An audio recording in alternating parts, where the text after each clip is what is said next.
অনেক মুসলিম দিনের বেলায় রোজা রাখে, তবে রাতে তারা অতিরিক্ত খাবার খায়।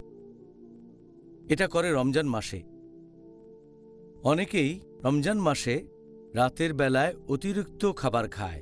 অন্যান্য মাসে তারা এত বেশি খাওয়া দাওয়া করে না। কম খাওয়ার কারণে লোকে যে মেডিকেল উপকারিতা পায়, সেই উপকারটা কি এই মানুষগুলো পাবে যারা বেশি বেশি খায়? এখন মেডিকেল উপকারিতার কথা যদি বলেন, অনেকে ইফতারের পরে অতিরিক্ত খাওয়া দাওয়া করে। আমরা জানি রমজান মাসে দুর্ভাগ্যজনকভাবে কিছু মুসলিম ইফতারের সময় অতিরিক্ত খাওয়া দাওয়া করে থাকে, আবার সারা রাত ধরে খাওয়া দাওয়া করে, তারপর রোজা রাখে। এটা আল্লাহ সুবহানাহু ওয়া তাআলার নির্দেশের বিরুদ্ধে।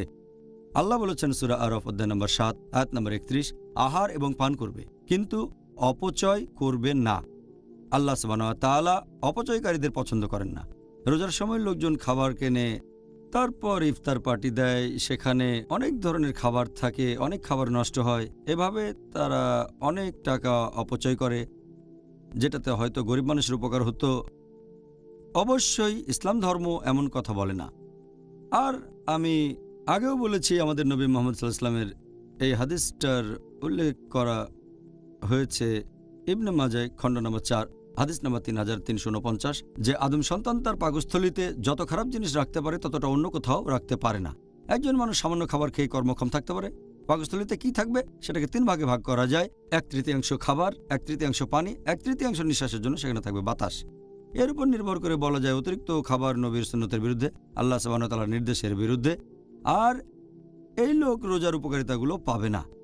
রোজা মানে বিরত থাকবেন খাবার থেকে, তারপর খাবেন, কিন্তু অতিরিক্ত না। রোজার যে সব উপকারিতার কথা বলেছি, যেমন মেডিকেল উপকারিতার বেশিরভাগই পারবে না অর্জন করতে, কিছু হয়তো পারবে। অনেক সময় অতিরিক্ত খাওয়া দাওয়া করলে, বেশি খেলে স্বাস্থ্যের ক্ষতি হতে পারে। আমি আগের পর্বে একটা উদাহরণ দিয়েছিলাম, কেউ খেলো, তারপর গলার ভেতরে আঙুল ঢুকিয়ে দিল এবং বমি করলো, তাহলে সেই খাবারটা তাকে স্বাস্থ্যবান বানাবে না। অতিরিক্ত খাবার খেলে সে রোজার উপকারিতা পাবে না। এটা রোজা রাখার মূলনীতির বিরুদ্ধে চলে যায়। ভালো, আপনি বেশ সংক্ষেপেই উত্তর দিলেন, আর আমাদেরও এটাই দরকার।